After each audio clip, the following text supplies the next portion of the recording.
Bonjour tout le monde, j'espère que vous allez bien, on se retrouve pour une nouvelle vidéo. Pour le chapitre 11. Des conseils de Warren Buffett pour gagner les bourses. Chapitre 11. Les replis boursiers ne sont pas un mauvais coup du sort, ce sont des opportunités d'achat. Si la masse des investisseurs se déleste dans ces occasions de bons titres, préparez-vous à ouvrir les bras à ces actions sous-estimées. Un article typique paru dans un journal pendant l'été 2004, annonçait que l'indice du Dow Jones avait chuté de pratiquement 150 points, retombant à son plus bas niveau de l'année. À mesure que les investisseurs revendaient leurs titres en constatant les mauvais chiffres du chômage et la flambée des prix du pétrole et qu'ils se délestaient massivement de leurs titres pour la deuxième journée consécutive, ils étaient préoccupés par l'inflation et par la création d'un nombre décevant de nouveaux emplois. Ce qui menaçait de freiner la reprise économique pendant un bon laps de temps. Et ainsi de suite.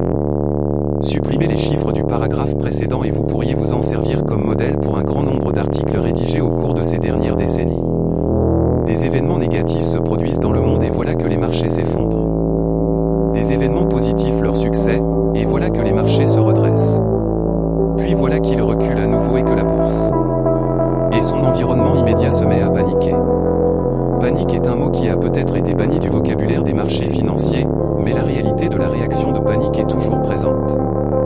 La majorité de ceux qui ont placé leur argent en bourse a horreur de voir chuter leur cours. Ils voient les corrections boursières au mieux comme des revers, au pire comme des catastrophes. Apeurés, ils cherchent à sauver les meubles en se débarrassant de leurs titres. Pourtant, lorsque les marchés s'effondrent, il y a au moins un investisseur qui ne revend pas ses titres et ne se précipite pas vers les sorties de secours. Encore une fois, Warren Buffett propose un contrepoint saisissant à la sagesse dominante de Wall Street. La plupart des gens vendent très précisément au mauvais moment lorsque les prix chutent. Warren Buffett, lui, est ravi lorsque les cours boursiers s'effondrent, car cela crée des opportunités d'achat. Par extension, poursuit-il, les investisseurs avisés feraient bien d'apprendre à accepter la volatilité boursière. Si nous n'observions jamais de fortes oscillations, si nous n'avions pas ces plongeons qui font trembler des places boursières, nous ne verrions pas émerger ces grandes opportunités. La plupart des grands investissements de Warren Buffett ont été réalisés en période de marché baissier, alors que les cours des titres d'entreprises splendides et moins splendides s'étaient effondrés ou lorsque d'excellentes entreprises traversaient des difficultés passagères mais surmontables et que leurs titres étaient sous-évalués. Washington Post, JCO et Wells Fargo offrent des exemples de la manière dont Warren Buffett se sert des chutes boursières pour investir dans l'avenir. En 1973, le marché boursier était fortement déprimé et l'action du Washington Post ne valait plus que l'équivalent de $6 en prix ajusté pour tenir compte des divisions ultérieures du nominal. Warren Buffett se précipita, injectant $10,6 millions dans cette société. Une bonne trentaine d'années plus tard, le prix de cette action atteint plus de 9 cents. C'est la deuxième action la plus chère à la bourse de New York, juste derrière le titre de Berkshire Hathaway lui-même. Encore une fois, Warren Buffett a investi dans une entreprise solide au moment où ses titres se vendaient pour une bouchée de pain. C'est une discipline dans laquelle Warren Buffett est excellent. Il est constamment à la recherche d'actions sous-évaluées dont la valeur intrinsèque est supérieure à ce qu'affiche le cours. En d'autres termes, il est toujours à la recherche de billets d'$1 vendus avec une réduction de 60%.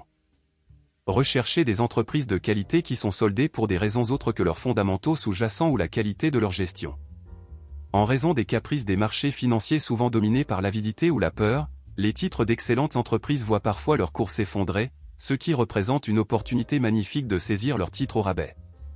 Parallèlement, cela signifie que l'irrationalité du marché affecte des entreprises qui ne devraient pourtant pas payer pour les autres. Quoi qu'il en soit, de l'année, une opportunité à saisir de toute urgence. En 1976, les actions GECO chutèrent, passant de 61 à $2. La société se trouvait dans une situation pour le moins fragile du point de vue financier.